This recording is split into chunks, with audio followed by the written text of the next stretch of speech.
Olá, pessoal do Trilhante. Meu nome é Ingrid.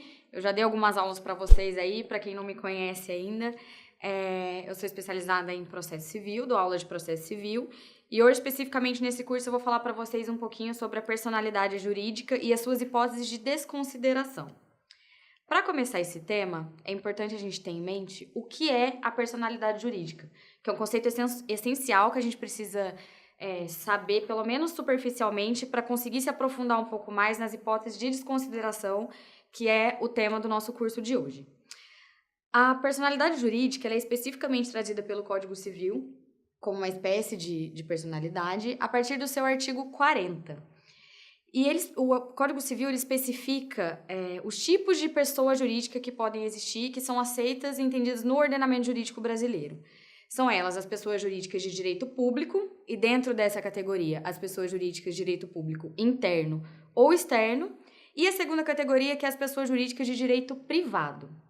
Nesse nosso curso de desconsideração, nós vamos tratar de uma forma mais específica das pessoas jurídicas de direito privado. Porque como nós vamos tratar de uma forma aprofundada das hipóteses de desconsideração, quando se trata de pessoas jurídicas de direito público, existem certas nuances, certos princípios que são um pouco diferentes do direito privado, que é o que nós vamos tratar aqui especificamente, que é aquele que é desenvolvido e tratado pelo Código Civil e pelo Código de Processo Civil. Então, a gente começa o nosso curso partindo da descrição do que são as pessoas jurídicas de direito privado. O artigo 44 do Código Civil, ele vai nos trazer esses 6 incisos que especificam que é um rol taxativo daquelas pessoas jurídicas que são consideradas pessoas jurídicas de direito privado. As mais comuns, que a gente mais ouve falar, são essas 3 primeiras que você está vendo aí. As associações, as sociedades e as fundações. Cada uma com as suas especificações. Basicamente, é bacana a gente ter em mente que as sociedades, elas são as empresas. A gente fala assim num linguajar não técnico e mais comum, as sociedades são as empresas. E na prática jurídica, o que a gente mais vê para a utilização dos institutos da desconsideração da personalidade jurídica são as sociedades.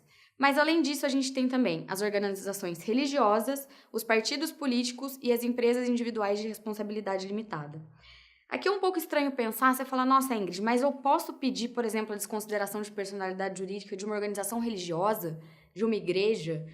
O partido político representa uma personalidade jurídica que eu posso pedir a sua desconsideração?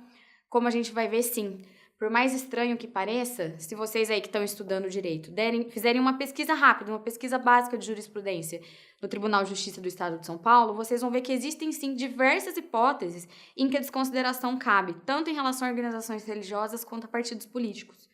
E, por fim, as empresas individuais de responsabilidade limitada, que alguns chamam de EIRELI, outros de EIRELI, ela é uma figura bastante importante e relativamente nova no nosso ordenamento, que é aquela empresa que é constituída por uma única pessoa. E nesses casos, muitas vezes é difícil para a gente conseguir entender como que tem essa desvinculação. Porque quando a gente fala de um grupo de sócios, é um pouco mais fácil. Quando a gente trata de um único sócio que constitui uma empresa, às vezes esses conceitos ficam muito fluidos. E é diferente, portanto, de um empresário individual. Qual que é a diferença entre uma EIRELI e um empresário individual? Justamente a questão da constituição da personalidade jurídica.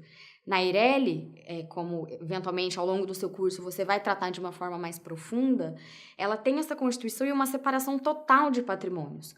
Um empresário individual já é um pouco diferente, ele já tem uma confusão que já não vai ter essa separação tão clara da personalidade deles. Então, colocadas essas principais hipóteses de quais são as pessoas jurídicas de direito privado, é bacana a gente ter em mente que, ao prosseguir no nosso curso, nós vamos estar tratando com um foco específico nessas pessoas jurídicas.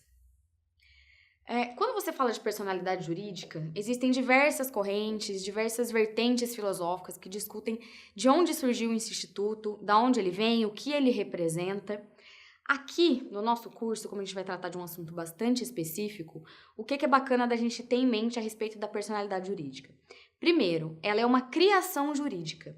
Ela não é um ente, ela não é um ser que é palpável assim no nosso mundo, né? Por exemplo, um quadro, um microfone, uma lousa, uma câmera. A personalidade jurídica ela é uma criação do direito. Então, ela é um instituto que foi absorvido e desenvolvido por meio de várias correntes e criado, e o nosso ordenamento jurídico reconhece e incorporou esse instituto. Em relação às pessoas jurídicas de direito privado, quais que são os 3 principais objetivos da constituição de uma personalidade jurídica? Primeiro, desvincular a pessoa jurídica da pessoa de seus sócios.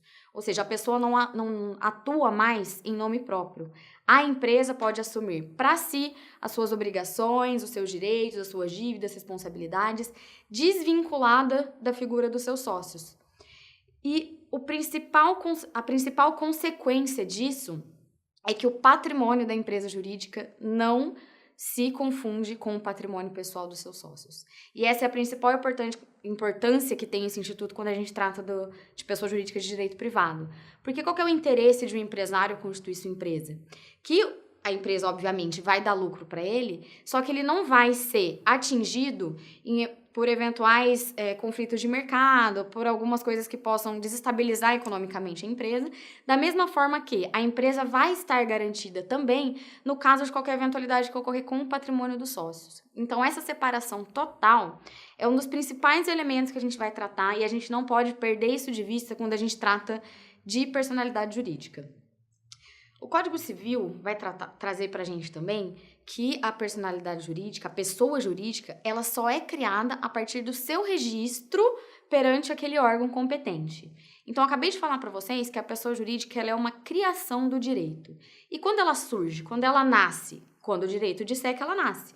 E no nosso caso, ela nasce perante o registro no órgão competente. E aí, cada pessoa jurídica vai ter o seu órgão competente. Por exemplo, no caso das sociedades limitadas, que elas têm que ser registradas perante a junta comercial, ou então os partidos políticos, que precisam de autorização especial para ser fundados.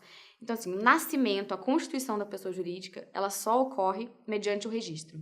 Então, se eu tiver uma empresa lá no fundo da minha casa, eu tenho uma atividade comercial, eu tenho meus clientes, eu tenho um caixa. Se eventualmente eu posso ser demandada, eu posso me assumir enquanto uma pessoa jurídica? Enquanto você não tiver esse registro, não. Por mais que você tenha todos os outros requisitos, enquanto não for registrado, a personalidade jurídica não se constitui. Bem, basicamente esses conceitos iniciais são aqueles que a gente precisa ter em mente para começar a tratar um pouco da desconsideração da personalidade jurídica, que é o tema do nosso curso. Então, saber o que é a personalidade, quais são os seus objetivos e não perder de vista, que a personalidade jurídica basicamente traz como consequência essa separação total entre a pessoa dos sócios e a pessoa da empresa, da pessoa jurídica, e, acima de tudo, do patrimônio. Nas próximas aulas, a gente vai discutir de uma forma um pouquinho mais profunda o tema da desconsideração.